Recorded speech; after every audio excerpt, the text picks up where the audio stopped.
abadde ebikonna bali mwe batunga gamukwata. Assalamu alaikum warahmatullahi wabarakatuh. Tunakkiriza embeera eyo kubanga bwe batyo baali bafuuse mwana taata na mwana. Bannange ensayitola ku bizonto mwami waffe bizonto biri bino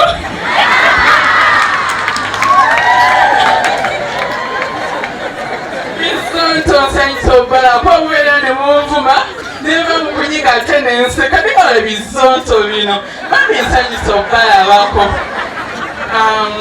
Tusaba Allah Isma mwejana tusaba omukwano gwo ne Isma kyatulekera abaana tunalabirira abo naye omukwano gwonna tuguze eri bazadde be. Bane mwebale nnyo okubeera olwa Isma, mwebale kumwagala. Wabangawo ekintu kyonna ekyetagisa okusaddaka ku lwa Isma weetuli.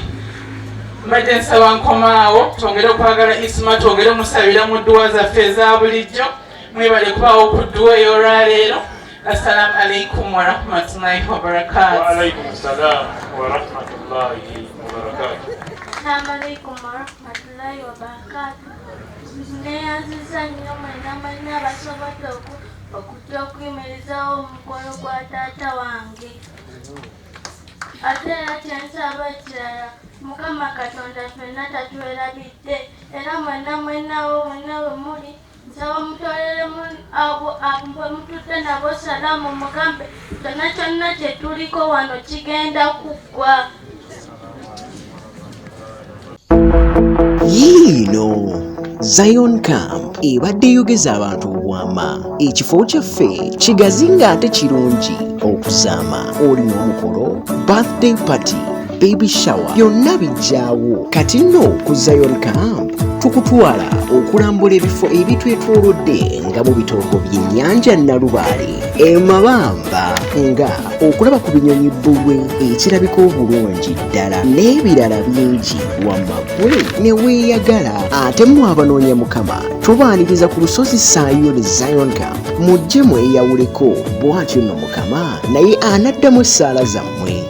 Tulina ebyokunywa n'ebyokulya ebyaffe wano eri nammwe abava ewala. Tulina ebisulo ebirungi okuzaama ku miwendo mitini ddala. Tusange Ziba Buwaya okuliraana Mabamba landing site oba tukubire ku ssimu zaffe ku nooti 787 42 23 nooti oba ku nooti 75 24 nooti 360. Zion Camp suula mpya. Ab'okukyalo tubalamusizaako mwenna n'okubeebaza okusobola okuba ate nga musobodde okujja olunaku olwaleero. Amannya nze Seeguya Gerald Lubega limanya gange amatuufu naye nga nkozesa kakalaamu ansa era nga nkola Radio Simba n'emikutu emirala gyenkolako gyebasinga okulakaaba.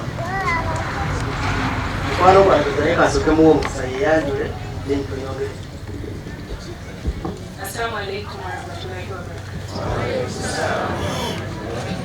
Amanya gange nze Sanahenza Namakula Sara era nga baaniriza mwenna abasobodde okujja okubeerawo olunaku lwaleero nga tusabira muganda waffe mukwano gwaffe mwanyinaffe mwebale okwerekereza emirimu netwala n'omusika guno okusiima buli omu yenna atuyambyeko ku nteekateeka eno. Nenebaza ne famire y'omugenzi Isma mwebale kutwagala nga Isma avuddewo, mwebale kutwaniriza, mwebale kukkiriza tukungubagire wamu nammwe. Mwebale nnyo. Netwala omukisa guno okwebaza abaganda baffe abatufunira mu mawanga ag'enjawulo be tutalabangako abatusobozesezza okuba tebatuukiririzaamu okutoola kye basobodde ne tumanyire be tutamanyi basobola okontributinga ne tusobola okuba te nga tukwata ssente ezo ne tuziwa abafamire okusobozesa omulimu guno okugenda mu maaso. Nsaba mubakubireko mu ngalo. Nja kwezaako okwebaza baganda baffe be tukolagana nabo emirimu egy'enjawulo. Junior jangu katono nnyo tetugenda kwogera ne basaabazondo ndowooza abasigadde ewe muli awo mujje twogere nga tuli ffenna muyinza obutafuna mukisa kwogera oba oli awo.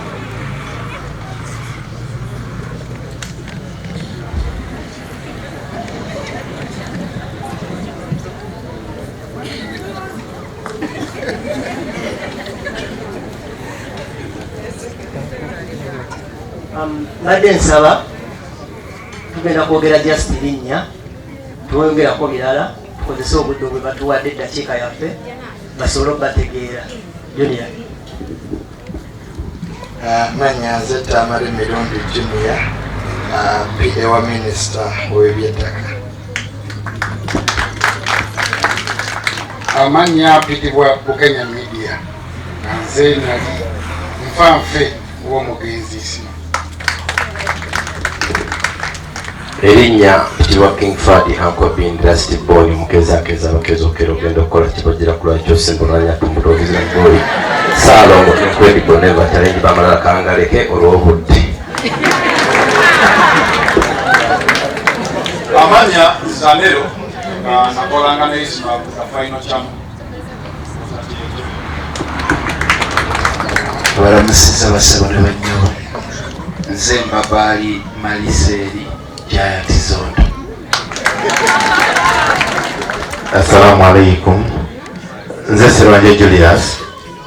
Abamu bampita Kidomoli ku Radio Simba. Abalala bampita Saabazondo. Sense okubalaba. Mujeba yagoba nnyabo ne bassebo. Amanya agange nze like bampita Jose da blogger. Assalamu alaikum wa rahmatullahi wa barakatuh. Amanya nze Makuliro Mako William muzukulu wa Mako, ndi blogger nkola n'omutwe gwa MUSEVENI, nze nali manager wa Isma Olaxes. Assalamu alaikum wa alaikum assalam. Amanya gange njagala nnyo ne Isma nga kyali mulamu, yanjagaza nnyo eddiini ey'Obusiraamu era yagezaako nnyo okuginyingiza. Amanya gange bampita Nsereko Ranel Dixon nga nkola n'olupapula lwa New Vision Weekend Edition era nga nali mukwano gwa Isma kubanga kyali Nottingham mu Sweden. Nsaba engalo ez'amaanyi zidde eri Olaleko Nsereko.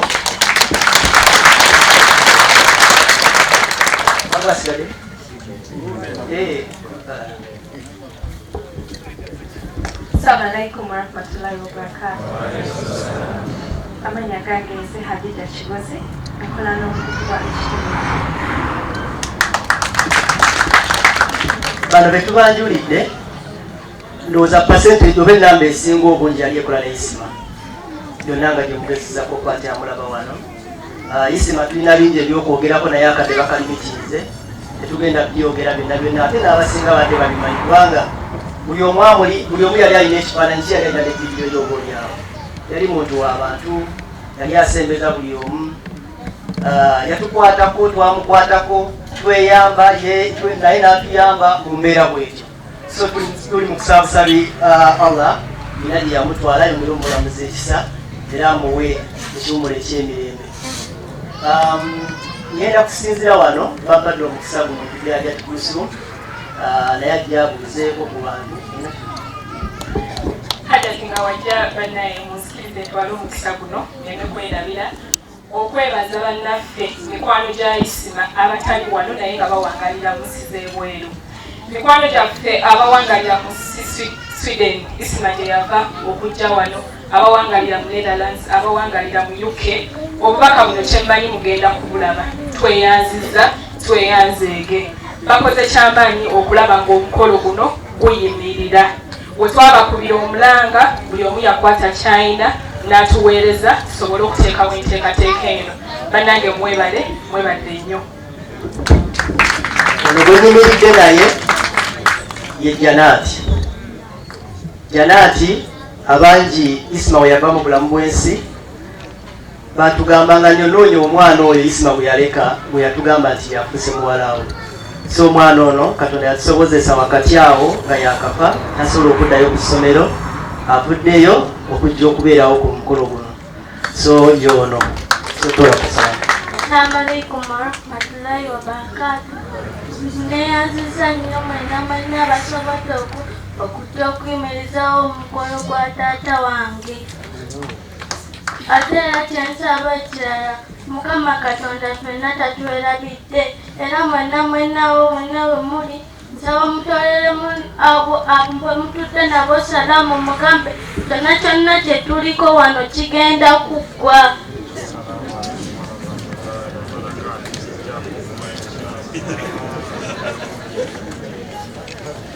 baseeka oba mwinayo omukisa n'akadde mutusabireko tetuli bulungi naffe ekyatwala muganda waffe tetumanyi kigendera kyali ki naye oba osobola tusaba naffe bambi mututeeke musaala zammwe.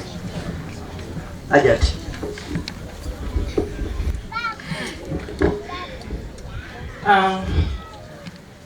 muzadde waffe mutabulik bamashaik mwena bahaji bahajat honorable waffe nsereko my obi mikwano gya Isma mwena assalamu alaikum warahmatullahi wabarakatu.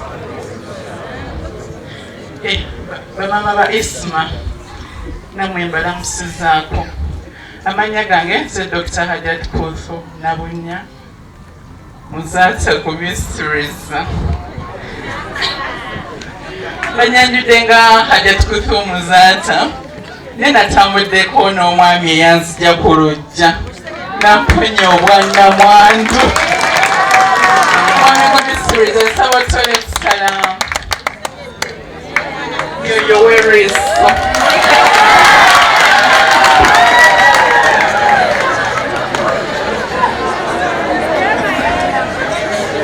back to business. Isma yali mukwano gwange nnyo era nga mutwala nga my best friend kubanga yali confident wange ne bagamba mukyali mu bantu beesigwa. Isma nga we mugamba ekintu kyange nga akiziika, we mugamba ekintu kyange nga mpa ku magezi. Njagala nnyo Isma era nsaba Allah muwejjana tusinkane mu jjana insha Allah. Kubanga singa oba oliawo teyali Isma oluvannyuma lwa Allah nandibadde siri kyendi. Kubanga omugenzi Allah we yamujjulula nafuna a lot of challenges. Nali so protected nga sheeka akyaliwo simanyi nsi weefaanana ebweru nga ninga kabebi akali awo. Ne nafuna obusaagwa bwe sirowooza nga nako nti bulijja mu bulamu bwange. Isma yandaga nti oli mukyala amagezi nnyo, oli mukyala wa ttendo, oli mukyala olina okuba omugumu obeere ng'oyimira okulwa abakyala banno kuba Allah already yali amaze okususa ku bakyala bangi.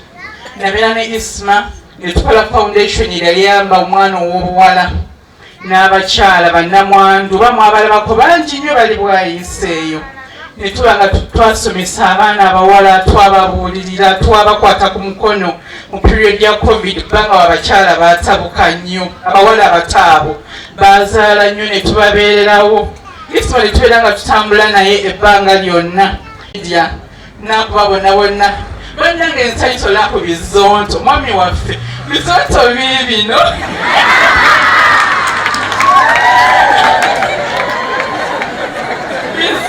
nsanyisa obalako obubeera ne munvuma neva mu kunyiga ate nenseka nibala bizonto bino bambi nsanyisa obalabako. Tusaba Allah Isma mwejjana, tusaba omukwano gwonna Isma kyatulekera abaana tunaalabirira abo, naye omukwano gwonna tuguze eri bazadde be. Bane mwebale nnyo okubeera olwa Isma, mwebale kumwagala. Wabangawo ekintu kyonna ekyetagisa okusaddaka ku lwa Isma weetuli. Mbadde nsaba nkomaawo twongere okwagala Isma, twongere omusabira mu dduwa zaffe eza bulijjo. Mwebale kubaawo ku dduwa ey'olwaleero. Assalamu alaikum warahmatullahi wabarakatuh. Wa alaikum assalam warahmatullahi wabarakatuh. Abadde ebiri bonna bali mwebale kundeka omukwano. Assalamu alaikum warahmatullahi wabarakatuh. Onakkiriza embeera eyo kubanga bwe batyo baali bafuuse mwana taata na mwana kuba yamuganza engeri owulidde engeri gyesirira mwana kati taata ate oyo namugala kakati ofuuse toli mutabani wange kakati ate ozaala nze owulidde kakati naye inshallah Mungu ajja kumugumya embeera ebeerawo naye tujja kuyitamu inshallah.